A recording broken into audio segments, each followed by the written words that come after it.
24 अगस्त को केंद्र की मोदी सरकार ने एक नई पेंशन स्कीम लॉन्च की, जिसका नाम यूनिफाइड पेंशन स्कीम रखा गया। इसके तहत सरकारी कर्मचारी को पेंशन देने की बात कही गई।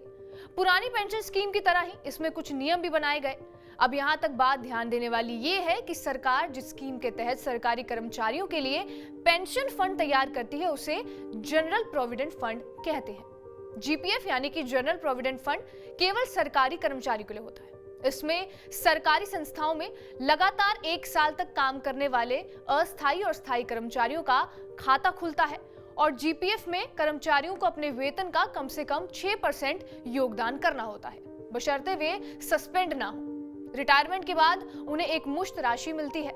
लेकिन नई पेंशन स्कीम यूपीएस के आ जाने से मेन घाटा यही है कि अंशदान देना है, यानी कि जीपीएफ जैसा प्रावधान नहीं होगा। अब चलिए यूपीएस को भी समझ लेते हैं और क्या यूपीएस की खासियत है। यूपीएस में एश्योर्ड फैमिली पेंशन का भी प्रावधान है।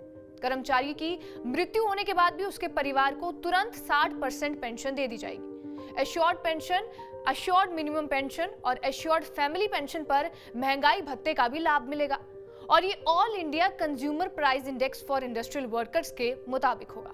इस पेंशन स्कीम में ग्रेजुटी के साथ साथ सुपर एनुएशन का पेमेंट भी किया जाएगा। सुपर एनुएशन पर कर्मचारी को ठीक ठाक पेमेंट मिलेगा और इसके लिए कर्मचारी के हर 6 महीने की नौकरी पूरे करने लेने के बाद सैलरी और महंगाई भत्ते के 1/10वें हिस्से को ग्रेजुटी में जोड़ा जाएगा। इस पेमेंट का कर्मचारी के एश्योर्ड पेंशन पर असर नहीं होगा।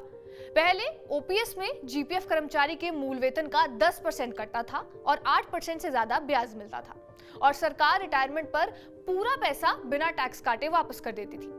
पेंशन आखिरी के मूल वेतन का 50% पर डीए जोड़कर मिलती थी, यानी रिटायर होते समय अगर किसी का मूल वेतन 50,000 है तो उसकी पेंशन बनी 25,000 और उसके साथ साथ उसे डीए मिलता था।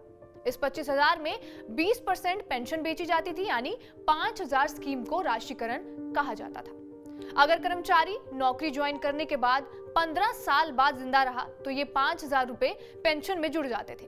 पारिवारिक पेंशन, अगर कर्मचारी की डेथ हो जाती थी तो उस समय जो उसकी पेंशन बन रही थी वो आश्रित को 10 साल तक पूरी मिलती थी और 10 साल के बाद ये 30% हो जाती थी। इसे पारिवारिक पेंशन कहा जाता था। अगर किसी पेंशन पा रहे कर्मचारी की डेथ हो जाती है तो आश्रित को 30% पेंशन मिलती थी। जैसे 1 लाख पेंशन पा रहा है तो उसे 30,000 मिलेगा। ग्रेजुटी ज्यादा से ज्यादा 16 महीने की मिलती थी।